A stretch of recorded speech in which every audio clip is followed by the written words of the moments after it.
What's up, guys? I'm your host, Mike C Squared, and this is One Giant Leap for Geeks. This week, we have the first official trailer for Ant-Man and The Wasp. We're going to look at those early reactions to Black Panther. I'll also give my thoughts on Pacific Rim Uprising. Over in the lightspeed round, we got Captain Marvel on set, Duke Nukem movie rumors, and Superman may just have a cameo in Shazam. Alright, passengers, I will now ask that you please take your seats and prepare for landing. That's one small step for man, one giant leap for Geeks.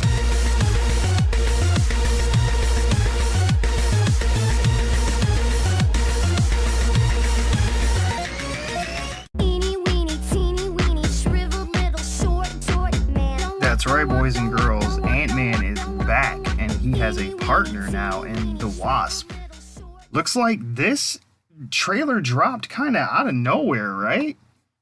I mean, I expected not to see anything from Ant-Man and the Wasp until like Super Bowl Sunday, but I'm kind of glad they released it when they did. And I think, Marvel's pretty smart about their marketing and how they put these movies out. So, I am thinking the thought probably was, well, we already got, two other movies coming out this summer that are probably going to have Super Bowl spots. I'm sure there will be something for Black Panther during the Super Bowl. I'm sure Infinity War will have a trailer during the Super Bowl.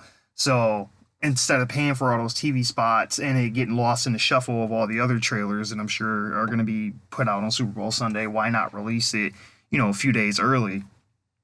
So yeah, this kind of just came out of nowhere, but I'm kind of glad it did, so it didn't get lost in the shuffle. Because I mean, Ant-Man is cool, and a lot of people enjoyed the first movie. I didn't think it was all that great, but I mean, it was all right. But I think myself included, a lot of people really got into Ant-Man once we saw him in Civil War. Like I think he got exposed to a much larger audience than he did in his own movie. Because, I mean, that movie did well, but it wasn't, gangbusters. It didn't do, like, Guardians or, Civil War money by no means, no.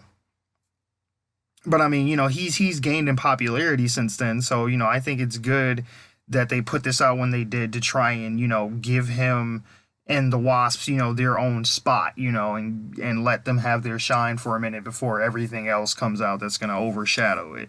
Because, I mean, everybody's hyped for Black Panther right now, so, and not only that, Infinity War, so, if he got to kind of get in where he fit in, so to speak. The trailer itself, I really like it. It looks, fun and funny, and I'm looking much more forward to this than I did for the original Ant-Man. Like, that one was kind of wrapped up in so much controversy with, the director leaving and, everything else. And it being in, kind of production hell for years. Like, the Ant-Man was supposed to have been a phase 1 movie, not a phase, I don't know if that was, did that come phase 3? Yeah, I think so. Yeah, because we're going into like the end of phase 3, I think. Or that was a phase 2 movie. Either way, that was supposed to came out like with Iron Man and the first Thor and that kind of shit, like around that time. And, which tells you how long it took them to finally get that movie together.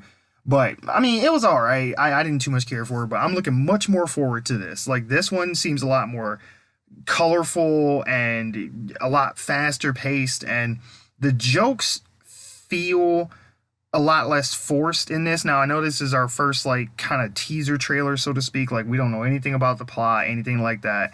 It's just kind of some snippets of action and things like that. And we're just kind of going from there.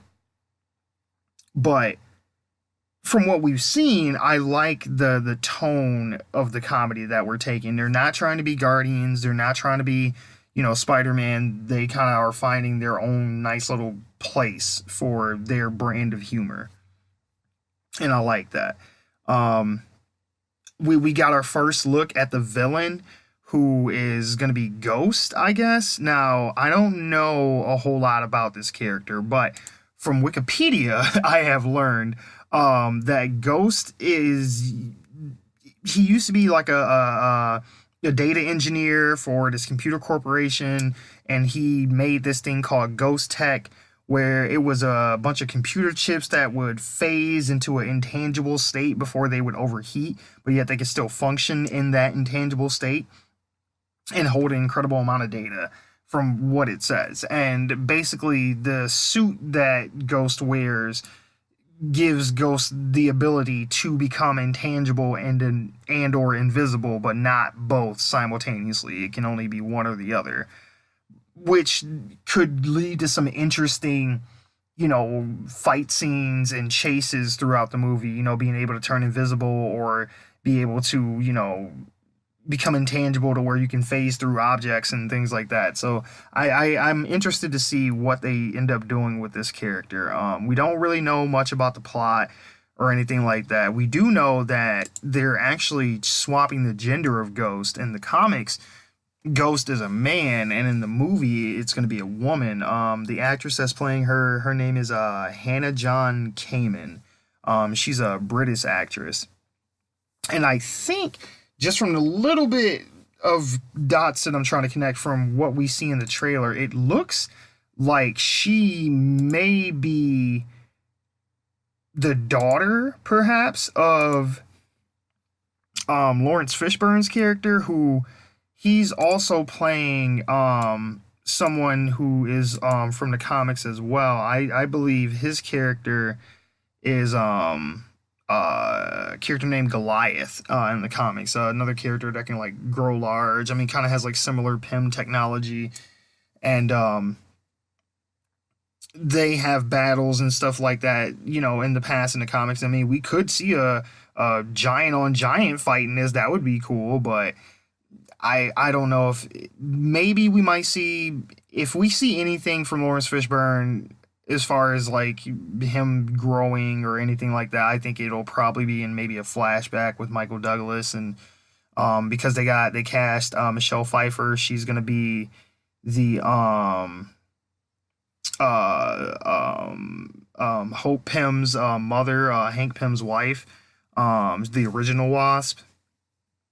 And so I think they might have some flashback stuff like they did in the original Ant-Man to kind of give backstory to that. And it'll probably be some kind of, oh, I'm taking revenge for my father and you stole whatever from him and blah, blah, blah, blah, blah. I'm sure it'll be something in the vein of that. Another heist type movie like the original Ant-Man was, which that's fine. I'm looking forward to that. Like this looks good. I really like the way that this is going.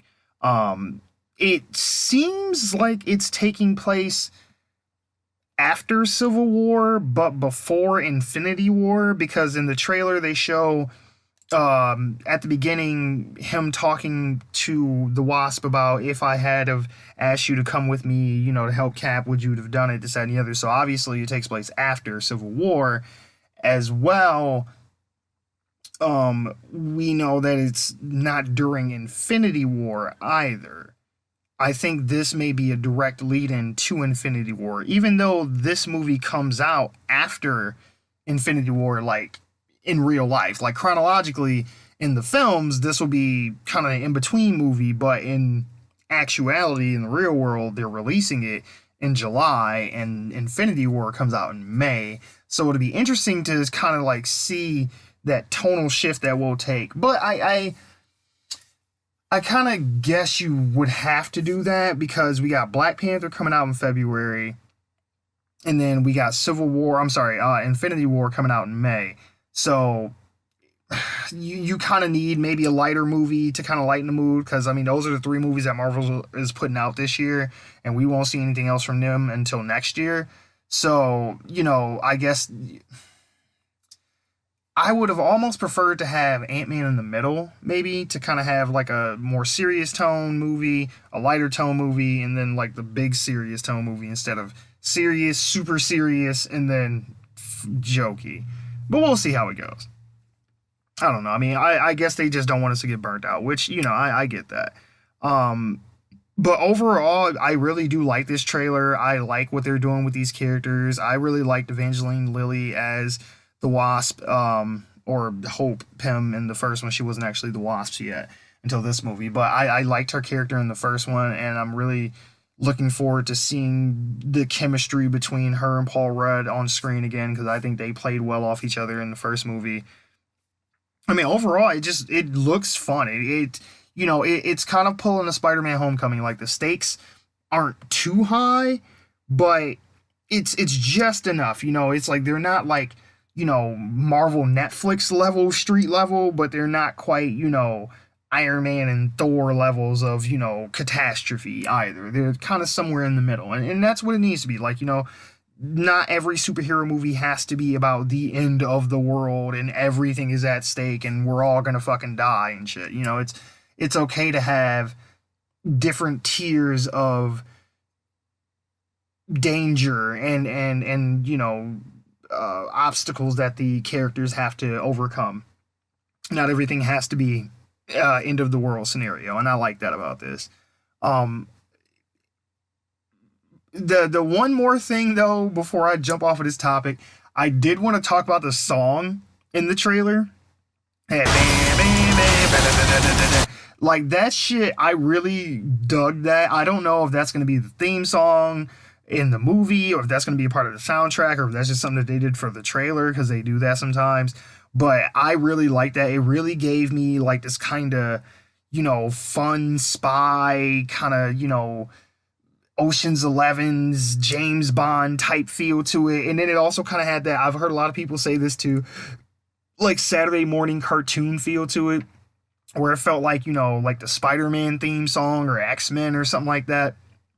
Like it was simple enough, but was this good like driving sound that just kind of kept, it evoked a nostalgic feeling while still being something new and different, So I think Marvel, they've been taking my money for a decade now. Like they know what they're doing. Like, they've had some missteps here and there, but no matter what you may think, if the movies are formulaic or whatever, they're not the greatest thing ever.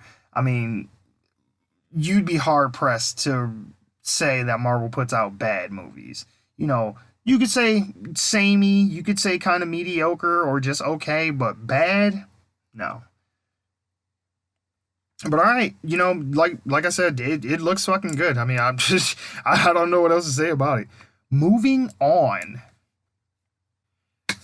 So, the early reviews or reactions, I guess we can say, for Black Panther have come out. The premiere was just the other day, and a lot of critics and things like that saw it, and so far as like social media goes, like they've really been glowing about the movie. Like I've seen nothing but good things so far. Okay, so let's see. Some of the things that people have said on Twitter. This one is from someone named Rebecca Keegan. It says, stunning visuals, iconic performances, and a real freaking story. And that is in all caps, a real freaking story. About a wealthy nation confronting its role in the world, Black Panther has the goods. Also, there's a post-credit scene. Here's the premiere crowd racing back to watch it. And I guess, she has a picture attached to people going back into the theater. I guess once they had showed it, they were going back to go watch it a second time. This person, Kendra James, says it is 10:01 p.m. and I am here to say that Black Panther is an excellent film with the most realistic Marvel villain. Rebecca Theodore Vachon, she says, and all hail Ruth E. Carter. The costume design in Black Panther is stunning, and I hope she lands an Oscar win next year. Rebecca also says, yes, Michael B. Jordan delivers as Killmonger, menacing and charming. He says something at the end of the movie that effed me up. I wasn't ready. # Black Panther. So, that's just like a taste of just some of the ones. But there's one in specifically that I wanted to point out. This one by Paige S. Allen. They say a superhero film is only as good as its villain. And Eric Killmonger has an emotional complexity Marvel hasn't achieved since Loki in the first Thor movie. What this character is saying about legacy, identity, and blackness in diaspora is so powerful. # Black Panther so lit, truly. That one in particular really stands out to me. The line where he says that superhero film is only good as its villain and Eric Killmonger has an emotional complexity Marvel hasn't achieved since Loki in the first Thor movie. Now, as far as like the fandom goes for, the Marvel Cinematic Universe, most people agree that Loki is probably the best villain Marvel has had as far as, like they said, emotional complexity and charisma and, motivations and things like that. Loki, some people have kind of gotten tired of Loki here and there, but I mean, they keep bringing him back for a reason because the fans really like Loki, and Loki is probably the best villain that Marvel has had to date. So for someone to be saying this about Eric Killmonger, that is a big, big claim. So that is super duper serious. Now, I want to preface before I say anything else with this. I'm taking these early reviews with a grain of salt because usually at these screenings and premieres, they have a lot of good things to say about the movie because not because they're trying to, kiss ass or nothing like that per se, or like they've been paid off or some shit, which I'm so sick of hearing that shit. Like, oh, the critics have been bought and this and the other. Like, come on, man. Like, if somebody don't agree with your opinion, that's whatever, Your opinion is your opinion. Like, I got people, right now on Facebook giving me shit about my rant about the Punisher series. But, it's all good, man. Like, your opinion is your opinion. Mine is mine. We don't have to agree. It's just a movie. But to that point, basically, I want to just, kind of make sure that we don't get too excited before we see the movie because these early reactions have been so positive. Because these people go to these premieres and things like that, and they get, they kind of wine and dine these people. They get gift bags and stuff that they get to take home. They get to take pictures with celebrities and stuff. There's red carpets and lights and, drinks and all kind of other stuff. They schmoozing and all kind of shit. It's not just like a regular movie-going event like you or I would go to. So, even though they are critics and they're supposed to be, able to detach their emotions and their biases away from their reviews, they are affected by these things. Please believe it, because if not, these studios would not spend the kind of money that they do on these premieres and bringing all these stars and shit out to get people hyped up about the movie if it didn't affect their experience watching the movie. So, I'm geeked, don't get me wrong. I'm hyped for this just like everybody else. I want this to be great. But take this with a grain of salt.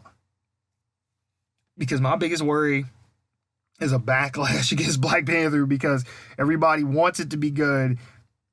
People are saying it's good before the masses have seen it, and that's what I'm worried about, is this kind of shit creating a backlash against it. But overall, I mean, obviously, I've brought this up multiple times now, but I am excited for this movie, not only for its cinematic, but for its cultural significance. Like, Black Panther is going to be the first on so many different levels. I mean, like, this will be one of the first, if not the first, big budget action movie starring an African American male in the lead, and the love interest is African American female. The cast is mostly black. The director is black. It takes place in a fictional, yes, but in African nation, and it's not a movie about the slave trade or apartheid or, Jim Crow laws, any kind of shit like that. It's not, it's a movie that Black people can look at and say, we have something that we can show our children that shows people who look like them in a good light and instill that into them at a young age, and so they have some heroes to look up to that they can relate to that look like them. I mean, I know some people think that's kind of racist or some shit like that, but it ain't supposed to be like, oh, oh, we got some shit now and our shit's gonna be better than your shit. Like, no, it ain't nothing to do with that. It's just about having representation, positive representation. And the African American community has been lacking in that, in the cinema. And, culturally, I'm not saying that this shit is gonna change the world and gang banging gonna stop and all that kind of shit. No. Hell no. But I think that this will help move towards a better future in some respects. I'm not saying it's going to change the world, but this kind of shit does help inspire people to change the world. That's all. Okay, I'm done with the soapbox shit. Basically, I'm looking forward to this. I'm happy about it. I mean, all the trailers have looked good. My only gripe about it is I don't like the fact that, because that was one of the things that, I didn't like about Logan, was the fact that they put the whole, opposite of the hero as the villain thing in there. Like, I don't need a evil Black Panther. I know he's supposed to be Go Jaguar or Panther or some shit, I don't know, but it's corny, man. Like, I would miss me with that shit. Like, I would much rather him had just been fighting Eric Killmonger as Eric Killmonger. Like, he don't, or give him some other kind of suit. Like, he don't need to be a polar opposite Black Panther, is what I'm saying. I'm sure it'll be fine.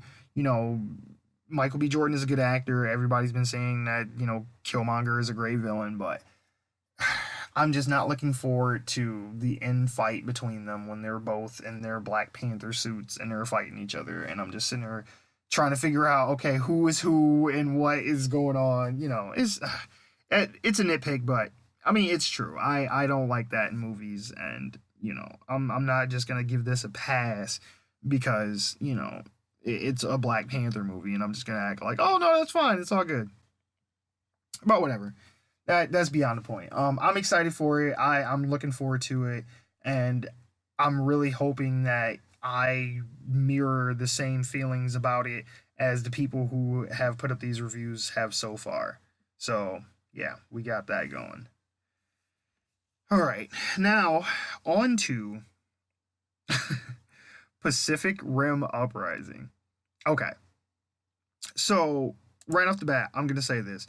I did not really care for the first Pacific Rim. I thought it was kind of corny and a little bit too self-serious for how ridiculous the premise of it is. I mean, it's basically Voltron, it's Power Rangers, it's, Gundam, it's a million, other things that we've seen before in either cartoons or, other movies in some way, shape, or form. Like, the concept behind Pacific Rim is nothing unique or new by no stretch of the imagination. That being said, it was okay.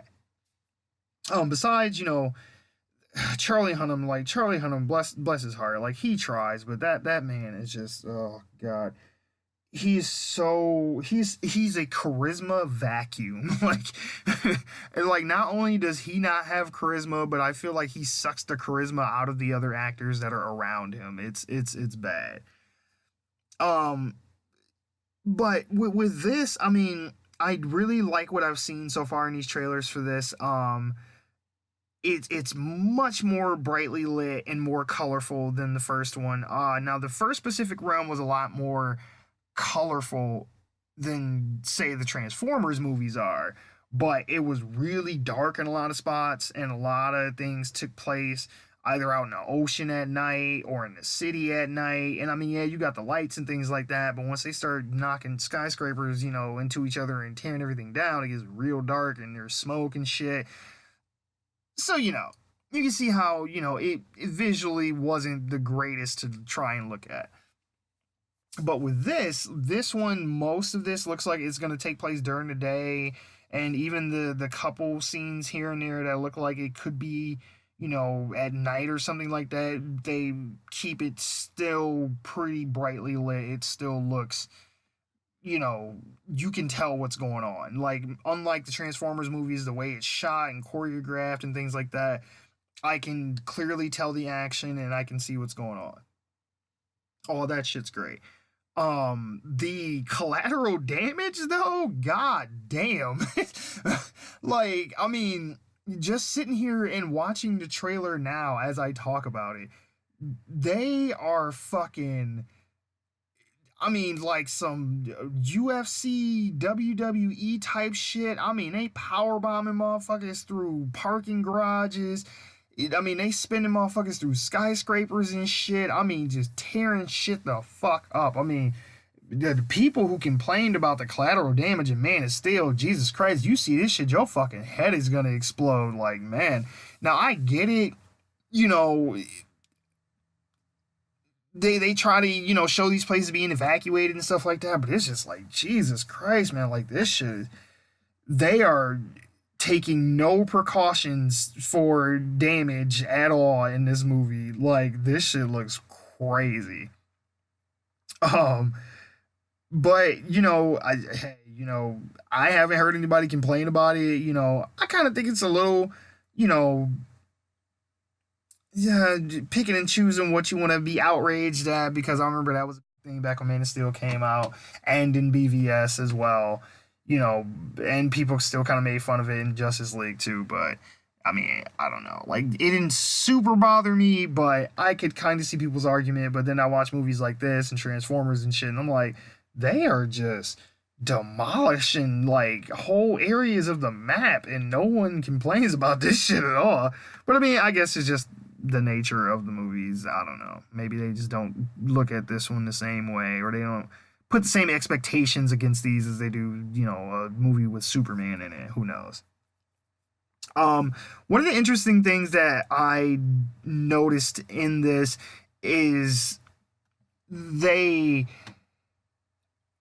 are really emphasizing the whole multiculturalism and diversity and stuff was in, you know, the first movie as well, but it really feels like, you know, they're really trying to emphasize like the urban factor of it, you know, and it's just like, oh yeah, you know, we some cool, you know, hood type shit. I mean, from the Tupac soundtrack and shit and the trailers and all that, like, which I'm still not feeling that. Like, don't get me wrong, I love fucking Tupac, but this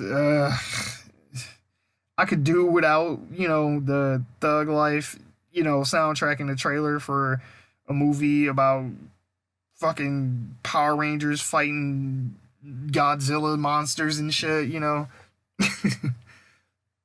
But I mean, it looks cool though, you know. That aside, you know, it looks cool. The plot to it seems like this time, this takes place later, you know, after the events of the first movie, and the monsters have come back somehow, you know, after they sealed the Pacific Rim, wink.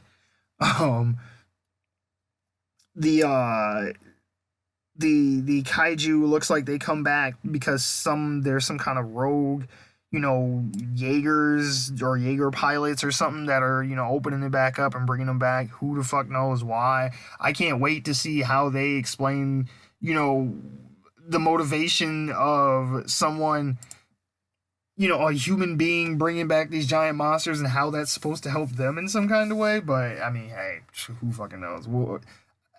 We'll see what they end up doing to explain that. But you know, it doesn't look bad, you know, and I do like that they're not being so self-serious. Like the first one had some comedic elements and stuff, and you know, what's his name, Charlie Day or whatever, you know, was comedy relief and all that. But you know, it was a lot more self-serious than what this one looks like. This one looks like this one's gonna be a lot more fun and, you know, jokey, like not so self-serious. And I think that tone works better for this kind of material. I really do. Um,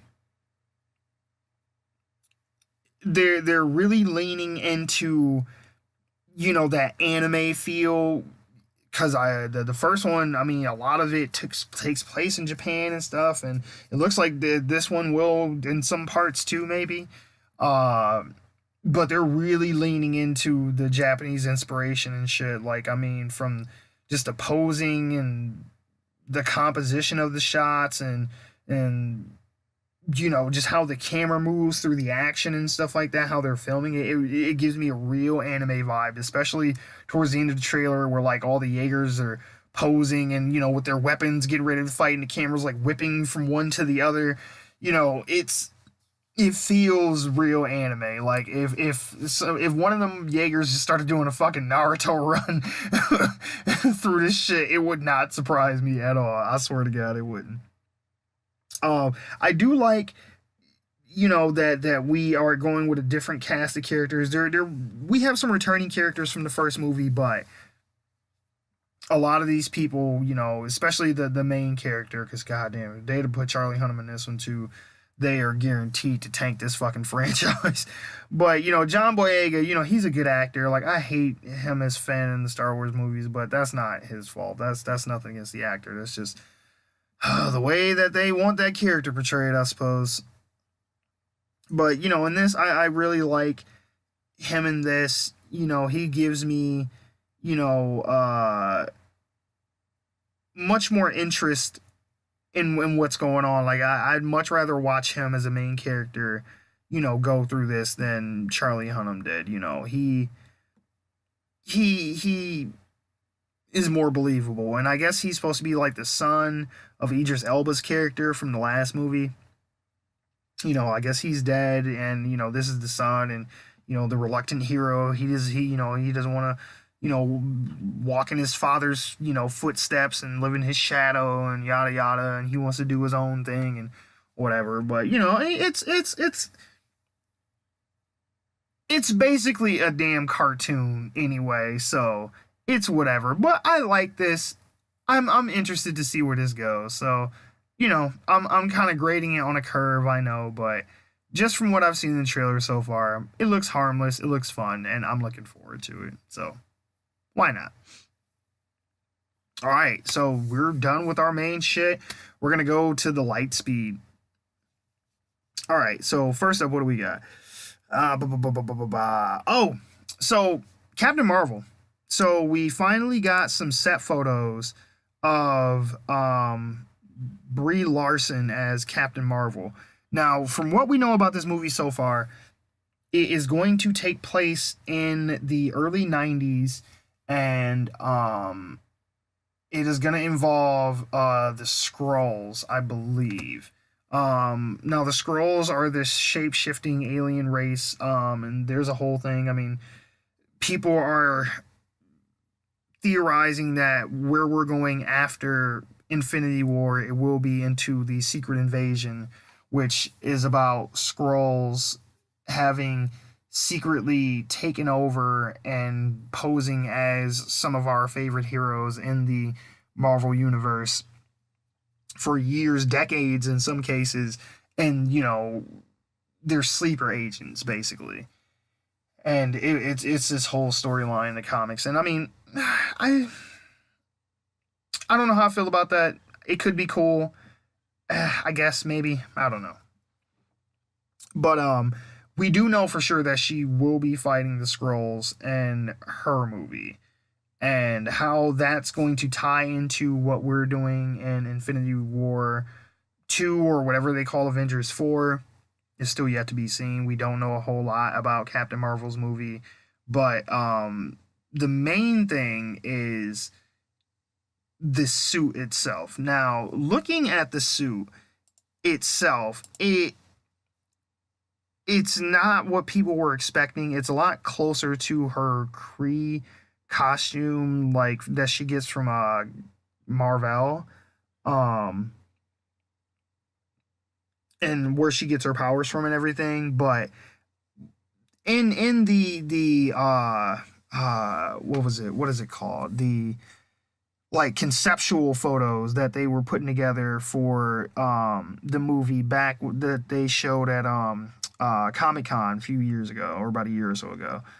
They show her in the current version of the comics, costuming all the way down from the little sash belt that hangs off the side. It's red and blue with the gold star in the middle and all that. So, she will probably wear that at some point in the movie, or if not in this movie, it'll show up in Infinity War or Avengers 4 or whatever they end up calling, the next one. But I've heard some people kind of complain about it, like, oh, they don't like the way it looks. Like, no, granted, no, I don't like the colors either, though I don't think it'll stay that way through the whole movie. And if it does, the next time we see her, it won't be that way. Just kind of how, like, Captain America's suit changed every movie, Ant-Man's suit changes every movie. Like, they're gonna keep changing it. And trust me, it'll be the red and blue that we're familiar with. It will not stay this green and black shit that it is now. But I think that it looks fine, though. I mean, some people say it looks a little baggy and stuff like that in some areas. But, I mean, they still need to be able to move in a costume and they're filming and stuff. I mean, Iron Man, Spider-Man, a lot of these, in a lot of these Marvel movies, one thing that I've noticed is that the people who wear, like, full-on head-to-toe costumes, a lot of the times, they're made to be more function than fashion. And when they in post, they kind of do some little special effects on it here and there to kind of tighten it up on their body and stuff like that. I mean, hell, in Civil War, the suit that Tom Holland's actually wearing on set looks nothing like what you actually see on the screen. Like that shit on a screen is damn near not even a person. Like, he's damn near 100% CG when you see him in that movie in his Spider-Man costume. On set, like, the behind the scenes images, he was wearing some shit that would make your local Halloween shop Halloween costumes shake their head in shame. But yeah, so I think, in post, they'll change things about it, they'll tighten it, it'll look fine. Like, I'm not that worried about it. I'm just really feeling, the whole 90s vibe they got going on. I mean, from, like, the old school cars in the background to the fact that she's reading a newspaper. I know, right? I mean, some of y'all probably like, what the fuck is that? To the fact that, she's kind of got, people are been saying, like, oh, she's bringing back the Rachel, like, the Rachel haircut from Friends and shit that Jennifer Aniston used to have for the longest time. Like, they're really leaning into the 90s thing, and I like that. Again, how that's going to correlate into the current day, I'm not sure. How they're going to explain that we've never heard about this or her character or any of the events that are going to happen in her movie before now. Who knows? But, I'm interested to see where it goes. I mean, we're still a long way out before this movie gets released. I don't think this is coming out until, like, 2019 or maybe even 2020. But I think 2019, though. But yeah, we're still a ways away. But no, we've yet to see the costume that we're expecting. But I think so far it looks fine, and I'm not worried about it. Moving on. Okay. Duke Nukem. So there has been these rumors that they are making a Duke Nukem movie. And, okay, now I'm getting this from Variety. It says that John Cena is in talks to star in Paramount's Duke Nukem movie, a big screen version of the long-running video game franchise. The project is set up at Paramount-based Platinum Dunes, which is operated by Michael Bay, Andrew Form, and Brad Fuller. No director or writer is yet attached. So, they don't have a script, a director, or nothing. I mean, they probably don't even have a premise. They just are looking at shit and they're like, I want to make a Duke Nukem movie. This is Michael Bay's production company. This is the same people who brought us the Texas Chainsaw Massacre remake, the Friday the 13th remake. So, yeah, you see where I'm going with this. They keep taking these old properties, that have either, not been relevant for a long time, or things that have a lot of nostalgic value that haven't had any movement on the property, and they go in and they go, oh, it's okay, we'll make a movie about this shit.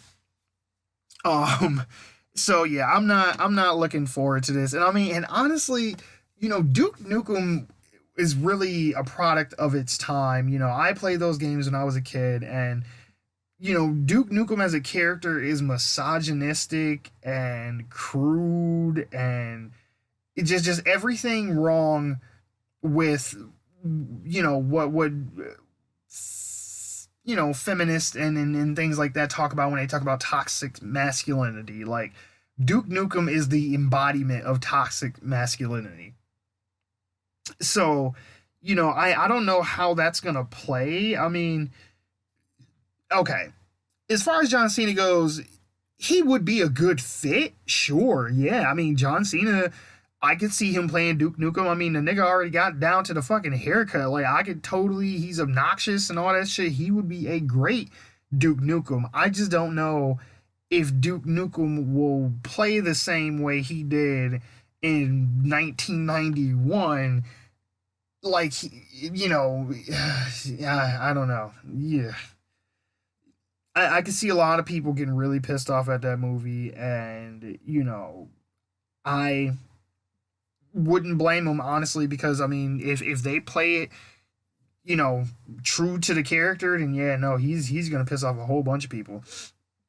I mean, you know, if I and knowing that it's a Michael Bay, you know, production company behind it and everything, I'm just like, oh god, it's gonna be fucking Transformers all over again. Like, he's gonna make us hate the property by the time he's done with it. He will.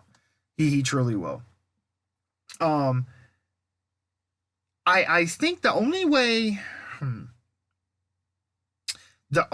that you could make this work is if you play it like a fish out of water comedy. It could probably work that way. Like, if you did it, like, if you pull like a 21 Jump Street, you know, and turn the whole idea on its head and kind of make it a parody of itself, then I think it could maybe work. Like, if this was on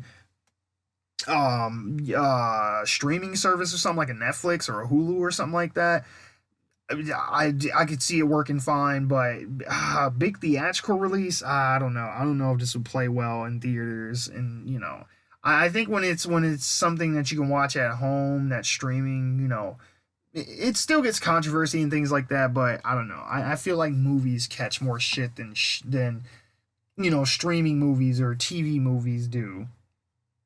At least it seems. Maybe they just don't get as much coverage. I don't know.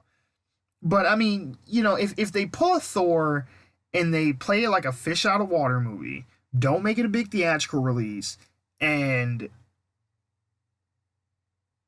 go play like a parody comedy angle, then I think they can maybe make it work. Like, maybe have it to where Duke Nukem is transported to the future or to our world or something to the effect of that, and in this time he has I don't know, he maybe he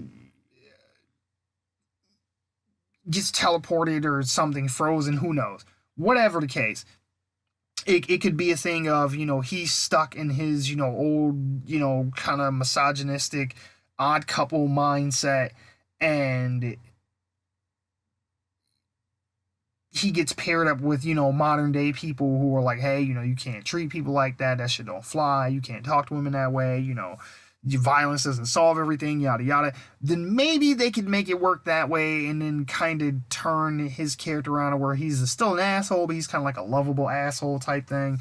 Because if they just try and just straight go like, oh, you know, what's up, bitch, and, you know, fucking kill these alien fuckers and shit, and, you know, like, he's a little bit too much. And I mean, and John Cena would be perfect for that.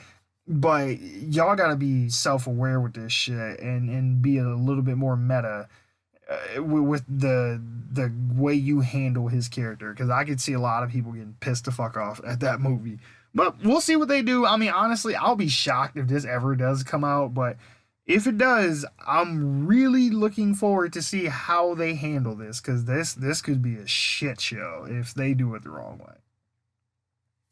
All right, done with you. Go away. No more Duke Nukem. All right, our last thing for today, I wanted to talk about these rumors surrounding the Shazam movie. Now, Shazam is supposed to be coming out in April of next year, and the director just posted a picture online of like, you know, the little snap cut thing board that says like what scene they're shooting or whatever, what take it is. Um Basically, you know, just trying to get people hyped up because it was the first day of filming, you know, like, hey, you know, this is really happening, this is official, like we're making this movie. And um there's been rumors coming out that Henry Cavill might show up as Superman in the movie. Now, um, Revenge of the Fans. It's a reporter there. His name is Mario Francisco Robles. He goes and he says that I've been told by a trusted source that Cavill is set to appear in Shazam. This decision comes after a bunch of internal discussions about where to place him next, since a sequel is still a ways off. Dwayne Johnson is adamant about having Cavill appear in his Black Adam film, but for the time being, that film, I'm told, is far from getting off the ground because of Johnson's hectic schedule. Now, you know, from that, it's basically sounding like, you know, they want to keep Superman in the public eye, but they haven't figured out what they want to do with Superman 2 yet, or Man of Steel 2, or whatever the fuck they ended up calling it.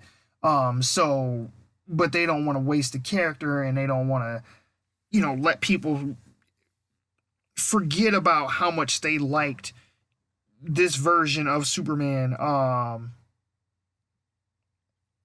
you know, that they've kind of revamped from the Justice League, because that, you know, the Superman up until that point had not been being received very well by a lot of people, and, you know, they kind of retweaked his personality somewhat in the Justice League, which I'm totally fine with. Like, I much prefer the way that they are portraying Superman since Justice League forward than I have prior to that movie, because Jesus fucking Christ, he was a goddamn mess.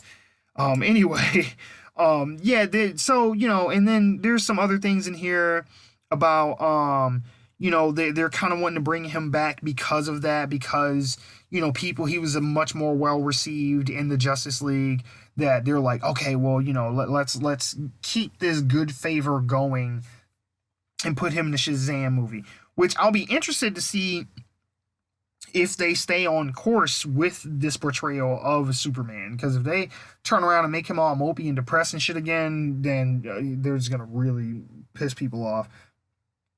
But I want to see if Billy Batson, who is, because if you don't know who Shazam is a character that basically, this little boy gets endowed with the power of Shazam, who is basically like a Superman.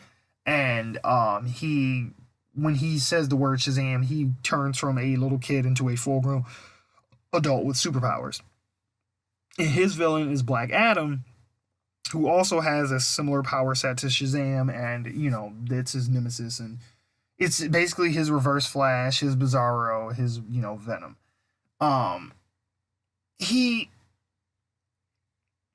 in the past, has, you know, had, run-ins with Superman before.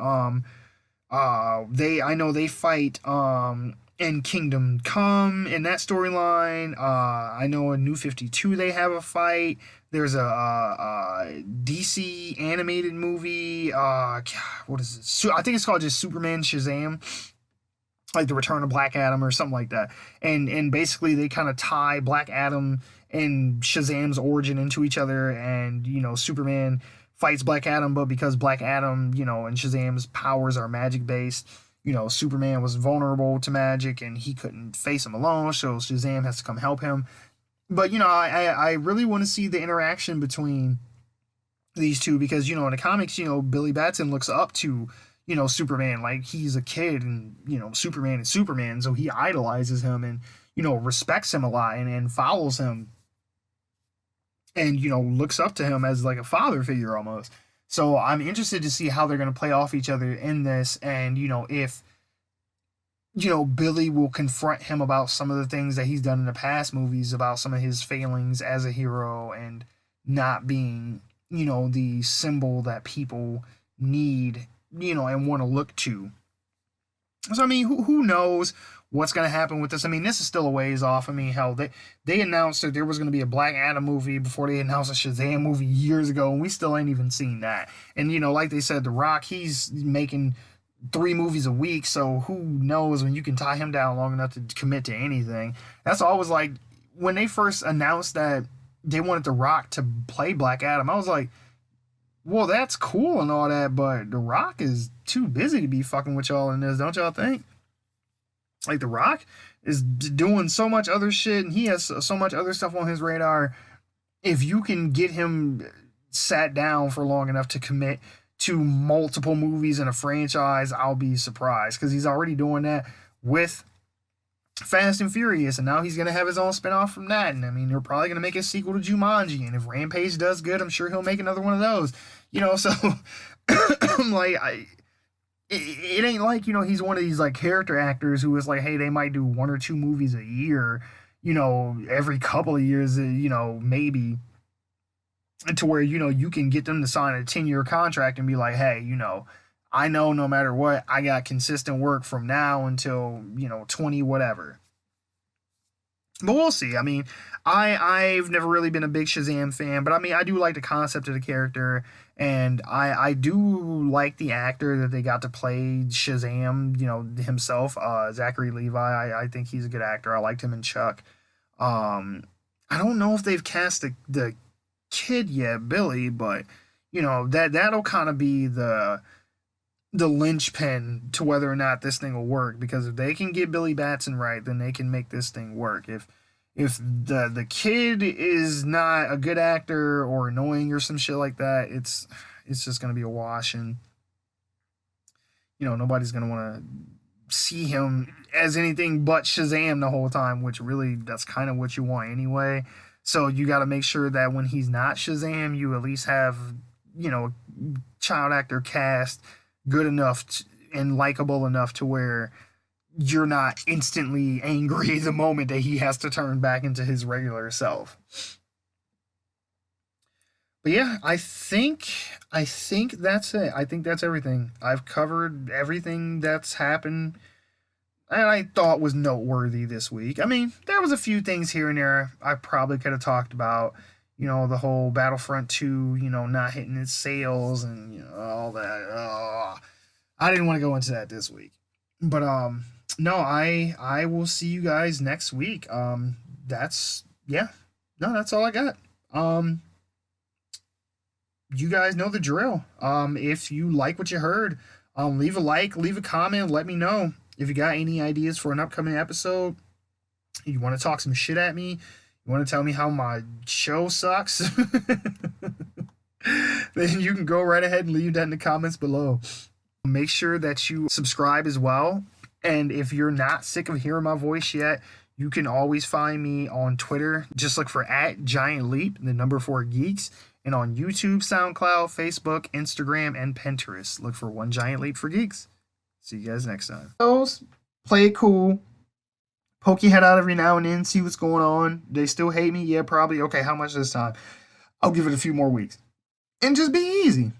But instead, you keep pulling the Ajit pie and keep getting on Twitter talking shit. And it's like, yeah, motherfucker, I did that shit. Yeah, it don't matter why they can breathe in space, nigga, because I want them to.